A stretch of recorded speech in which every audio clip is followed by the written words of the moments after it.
Welcome back to another OhmLab review. Today we've got a special treat for you.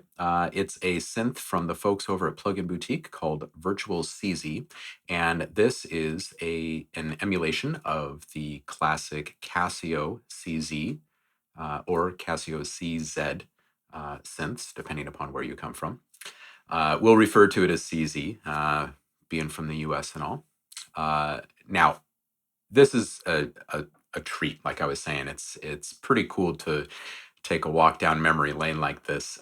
For those of you who grew up making music in the 80s with the popular synths at the time, this is looking pretty familiar to you. Now, what type of synth is it, and where does it fall in the the timeline and the food chain, so to speak, of popular synths? These predated the Yamaha consumer synths like the DX7 and whatnot by a short period. I believe they started coming out around 1984. The mid to late 80s is really their wheelhouse, and there were several different models. There were probably, I don't know, like maybe 8 different models or so of these, and there were small changes that came with each release, but the main focus was the idea of phase distortion synthesis. Now, these these Casio CZ keyboards were pretty much pioneering this technology for the modern man, anyway. And this was the first time that people could really put their fingers on technology like this without breaking the bank. So. Now, without long and complicated explanations of exactly how phase distortion synthesis works, let's just try and sum it up by saying that you can have 2 different waveforms loaded into an oscillator, and the oscillator is alternating which waveform is being played. So as soon as one ends, the other begins, and vice versa. So it's this process that takes obviously twice as long to generate a sound as others, but it's great because it's a different way to combine these sounds, these shapes. So it's very interesting. It's not like a normal, uh, say subtractive synthesis process where you're mixing these different sounds together. These are playing independently from one another, which is pretty great. And it's not quite like frequency modulation where one is influencing the other directly and maybe not being heard. So it's a pretty unique way of going about this. And it's also a pretty user-friendly way to come up with very unique sounds very quickly. Now, there is a kind of a sound to this synth in general, and it does definitely have that retro throwback 80s analog synth sound, but you can do some pretty modern things with it. And there are a couple of cool features that have been added in this virtual version. So without further ado, let's just kind of run through this. I picked just like 10 presets here of the factory presets so you can kind of get a feel of what kind of sounds can come out of this thing. And then we're actually just going to do a quick walkthrough of the entire synth without any melody involved. Okay, so let's just kind of run through some of these sounds. For those that are unfamiliar with the synth, some of these may sound a little cheesy or whatever, pretty darn retro, but it's what you do with them, once you've opened them up that actually brings them to life. So these are these presets in their raw and naked state without anything being done to them. So enjoy the memories for those who played with the Casio CZ synths. So here's the first one.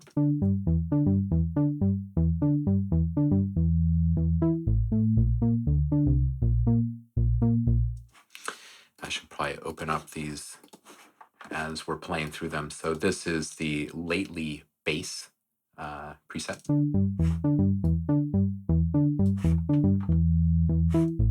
Okay. This one is called Formant Fun.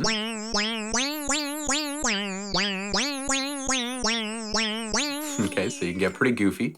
Here's a little funk ditty for you. This one is using the preset called Arpeggiate Me.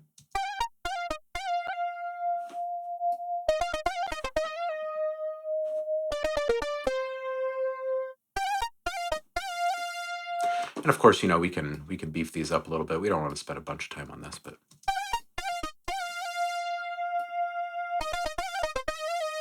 All right, there's that one. Here's a little pop ditty for you. This one is using the electronic preset.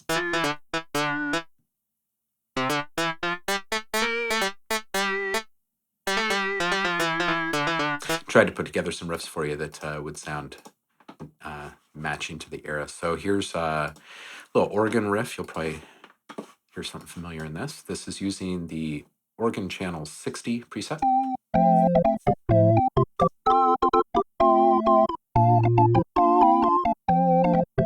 All right, and here's a little trance riff for you.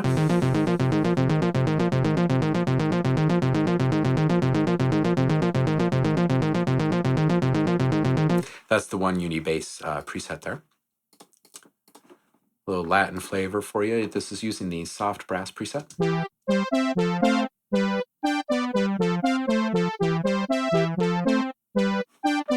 And again, you know, you can open these up a bit.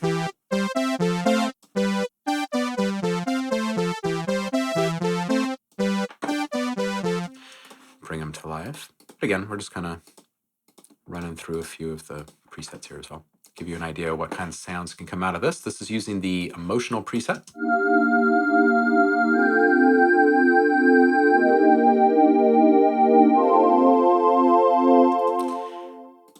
Here's some plucky action, and we're using the preset called Pluck, fittingly.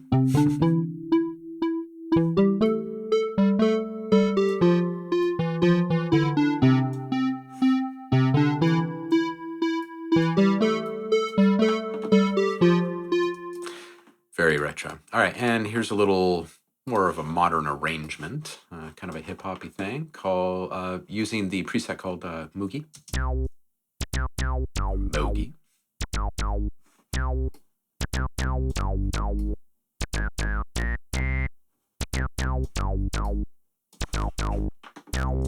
Maybe we should beef this one up a little bit, see how it sounds like.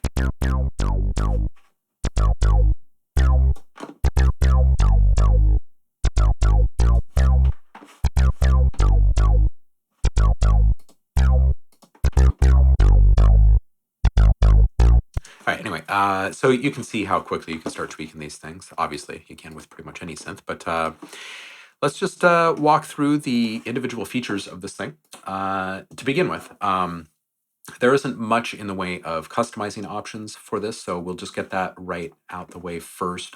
You can click right here on the main display and choose between no backlight, cyan, or green. So it's kind of a nice little bonus for those that like to customize things or make the emulation a little bit more true to life. Now let's start with the oscillators and just kind of move through this systematically. First thing you see is this little like replay button here, and this is really only going to be applicable, I believe, if mono is the polyphony mode that you're operating in and unison is active. So I think you need some voices here, and what that's going to do is phase reset. So it's basically going to force the oscillators to start in the same position at the beginning of the waveforms every single time instead of picking up where they left off. All right. Now, again, the unique thing about phase distortion synthesis is that it's playing two different sounds and it's alternating. A and then B, A and then B in rapid succession. So you can get some very interesting sounds. So here is, and it works like this. You click on a button and it says we have a saw loaded here, and you can see it's loaded in this bottom one here, and you can see that waveform number one is indeed a sawtooth. Now, it moves toward a sawtooth, but starts as a sine. So each one of these is kind of like using a wavetable, and the DCW, which a lot of people refer to as the filter cutoff, it's not technically, but this opens it up all the way over to the sawtooth waveform. All the way to the left, you've got your kind of a sine biased sawtooth. a rounded version, if you will. So you can combine line 1, just run it normally without anything else happening. You can run it with itself plus a slightly detuned version of itself. And you can see that now the detune option is up here. We also have a mod option available to us. Now the mod option becomes available when we're layering lines, basically, as well as same as the detune. Now let's run through and take a look at what it looks like when you're combining lines. So line 1 and line 2, you can load a different shape into each slot.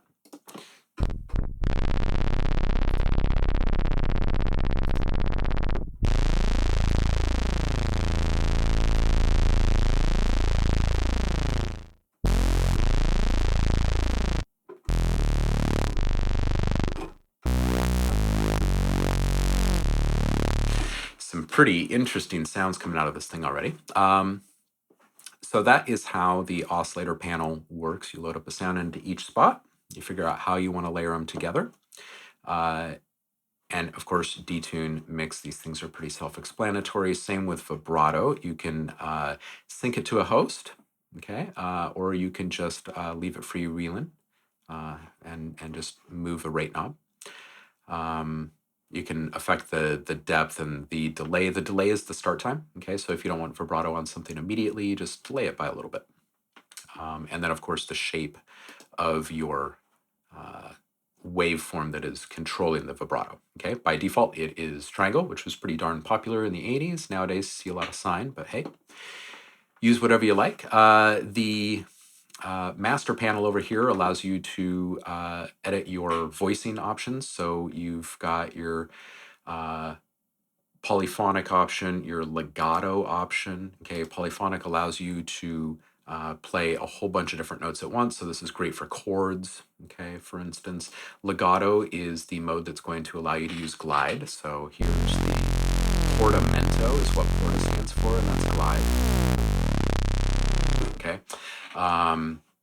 And mono is a monophonic sound, so you're not going to play chords with it, but both legato and monophonic offer you the option of using unison voicing, okay, which allows you to then spread things out, enjoy more benefits of the chorus, whatnot. So let's bump this up a few voices. Go up to 8.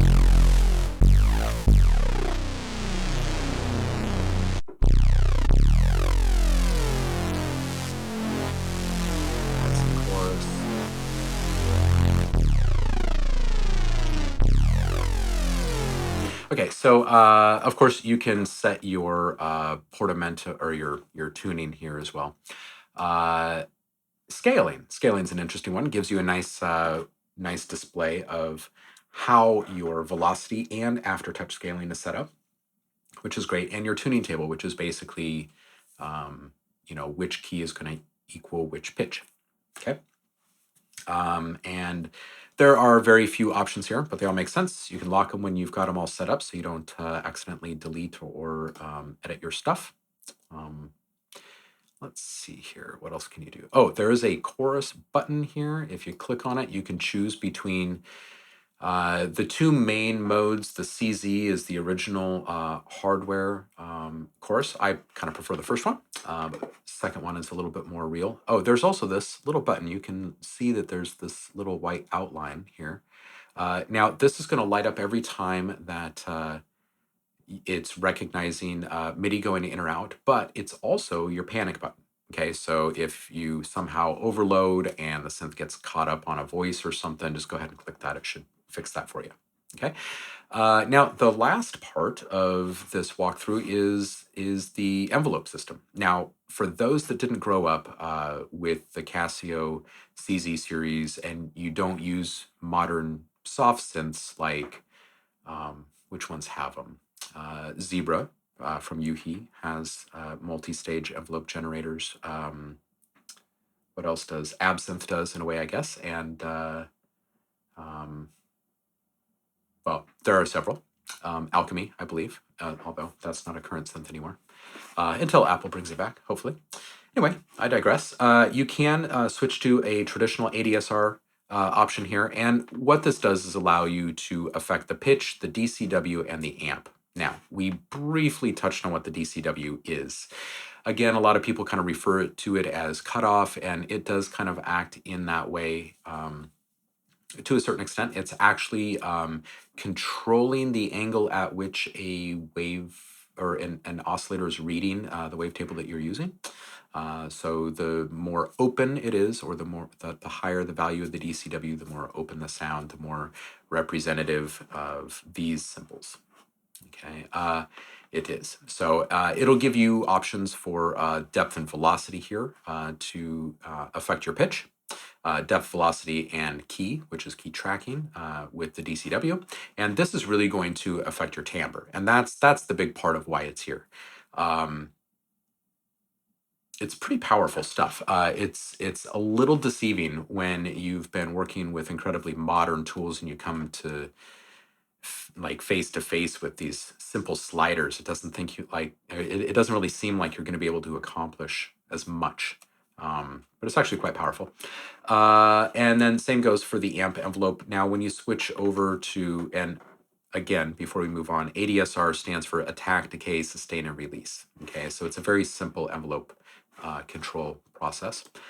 And then MSEG stands for Multistage Envelope Generator. And different folks have kind of put together slight variations on that acronym over the years for different synths, but that's its root term. And then what you can do is then set up the number of steps you want to be associated with your sustain and end portions of the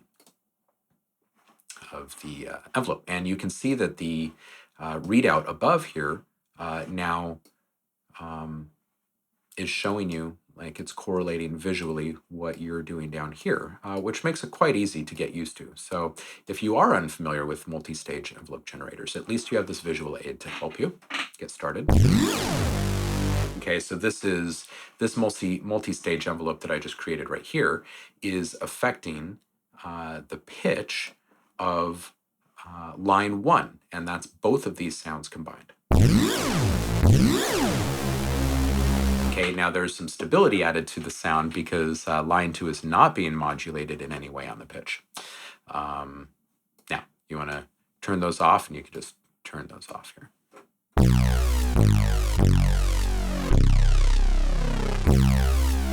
All right, so that's it. Again, not a tutorial on how to make sounds, not a tutorial on how phase distortion works, but most definitely a positive review for this fairly new synth from PluginBoutique called Virtual CZ, or Virtual CZ for those of you living across the pond. Again, we found this to be an incredible emulation of the original. Now, here's the kicker for the whole thing, and a bonus for all of you that stuck through the long-winded video here. Anyway, Virtual CZ can be used as a controller for the original Casio CZ synths. It's really great. So you can connect your hardware to this, and you can manage all of your presets.